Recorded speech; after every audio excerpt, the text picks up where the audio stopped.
Welcome back. Lost Spring Stories of Stolen Childhood. Mukesh, we were talking about Mukesh. Mukesh family is among them. Among them here refers to the family of bangle making industry in Firozabad.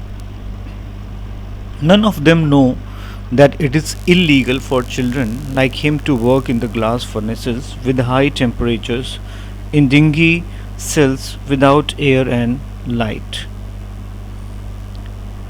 So none of them means no, neither parents nor the children, none of the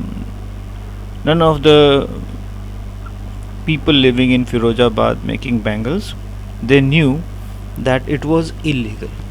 It was illegal to use children for making glass bangles in the high temperature. It was risky for their life, and these were small rooms, dark and gloomy, without air and light.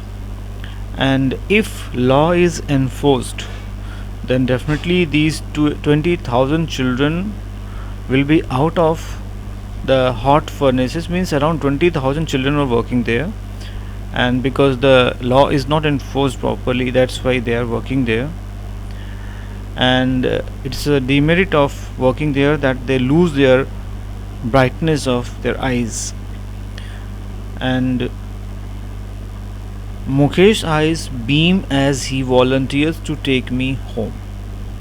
So when Anish Jung met Mukesh, and when she wanted to go to his home, he was very happy, and he also felt proud because he was taking her to his recently made house.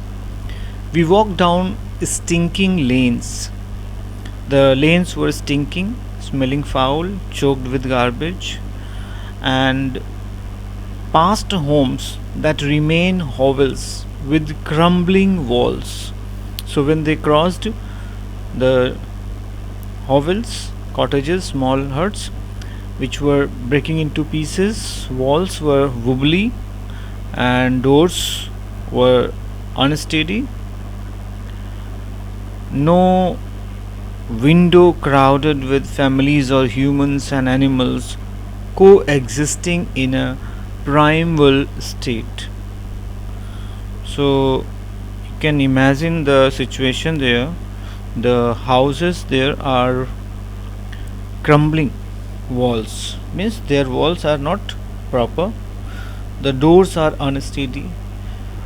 There is no window in some houses, and every house was crowded with families or humans, and not only humans but animals were also living with them. And it seemed like in the primeval state, like in ancient time, people were living same way. Here also they were living in small cells.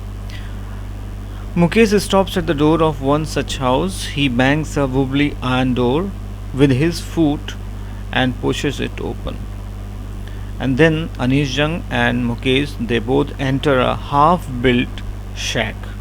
In one part of it there was a small fireplace which was covered with dead grass, thatched roof, and one lady was sitting over there with a vessel of sizzling spinach leaves.